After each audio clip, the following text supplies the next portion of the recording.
development and investment professionals or practitioners, we have been seeing the emergence of countless frameworks, methodologies for both impact measurement, evaluation.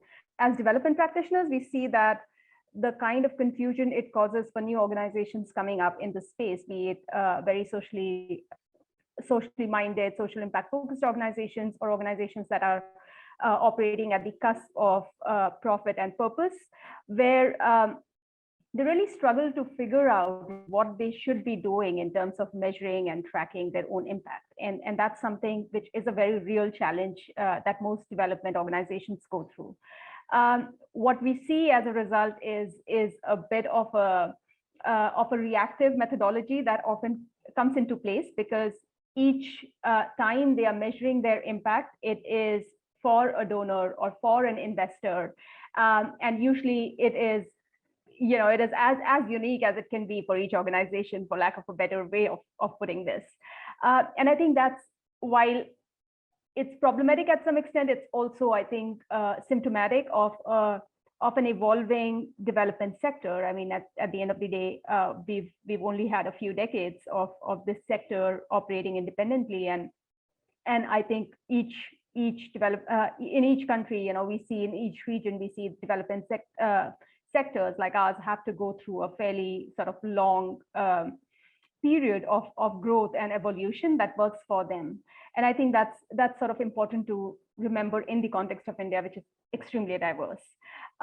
Coming to looking at, just talking about the need for standardizing impact metrics or even frameworks, and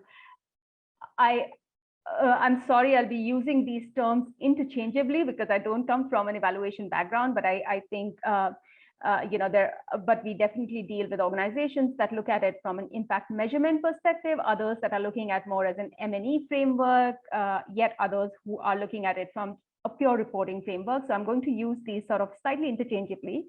But when we talk about standardizing evaluation frameworks or impact metrics, to put it really simply, I mean, we do need some level of standardization, and it may not be something that works for the entire sector, but companies, organizations, they need to speak the same language as the investors. And I'm again using the term investors fairly loosely. It could be donors, it could be it could be people who have poured their sort of investment in actual capital or in sweat and equity in any form.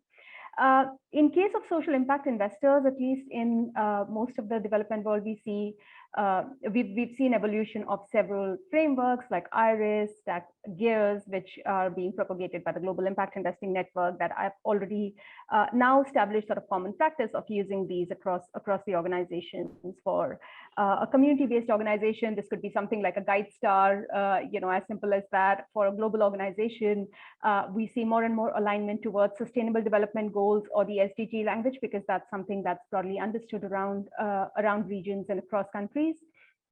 But again, it goes back to the same challenge that if an organization is asked to report to multiple funders, what is it that they should be reporting on?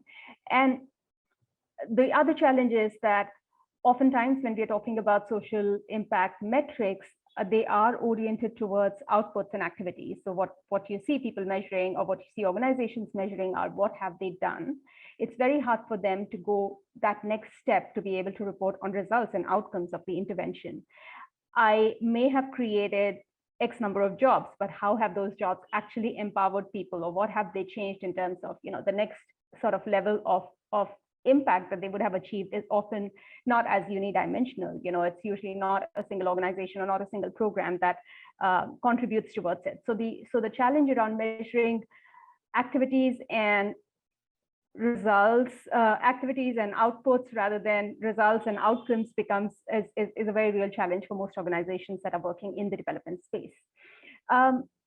In the context of the work that I do now at Value for Women, we run a specialized advisory firm. We help organizations advance gender inclusion, and we work with a range of partners and institutions that drive gender forward solutions within their business operations. Our work engages both investors as well as enterprises, funders, donors, foundations, intermediary organizations, as well as policy advocacy organizations and networks. And as we help them think through gender lens investing, in the case of investors, or gender forward business practices in the case of other non-investors, the question of measuring impact and having a solid monitoring and evaluation framework comes up almost in every assignment that we end up doing. It could be as simple as doing a project around helping people think through creating the gender action plan, but what do they measure and how do they measure it is something that keeps on coming up. But again, because the space is so new or reasonably new, we also see that there isn't, this is not standardized. There is a lot of, and we often end up suggesting ourselves sort of curating a solution that works for each partner. So each M&E framework looks different from the other.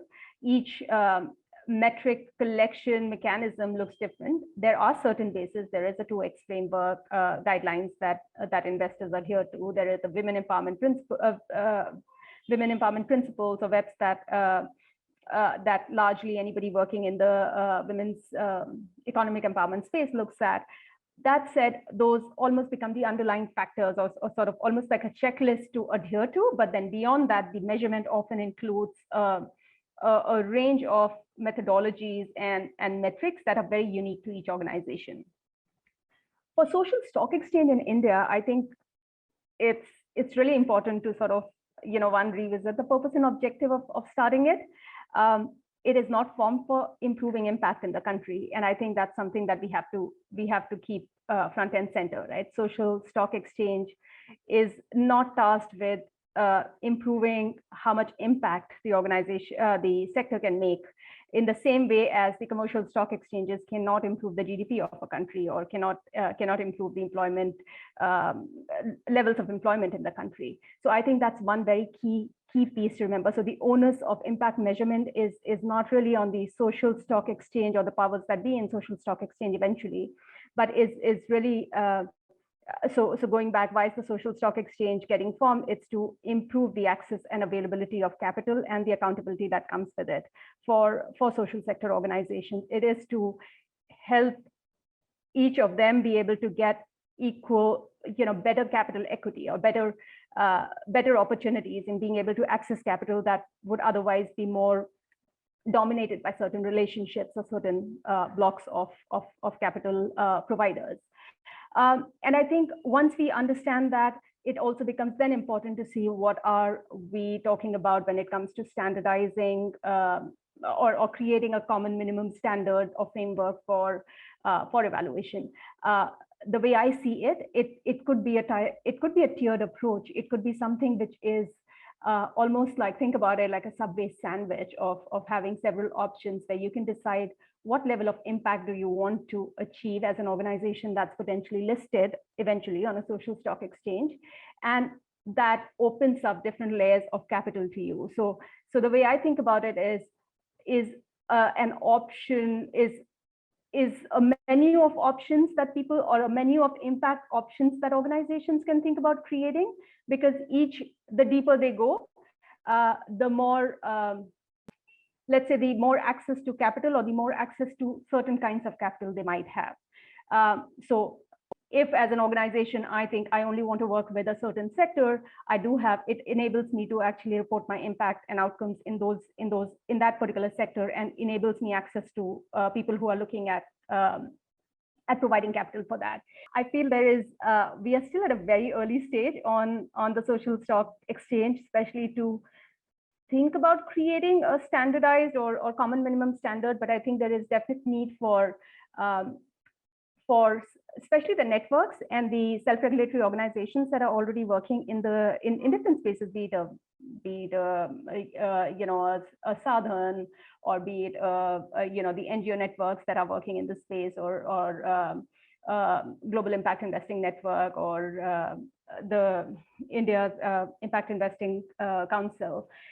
For all of them to come together and think about what are the different kind of ways in which organizations report their impact, and what are how do you create almost like a taxonomy of sort that allows people to be able to pick and choose and be able to literally check the boxes and say, this is where I am at. And it also gives them a pathway then to improve and deepen their impact as they go along in this journey, and enables them hence to access increasing level of potentially increasing level of capital, and which comes with a different set of risk profile attached to it.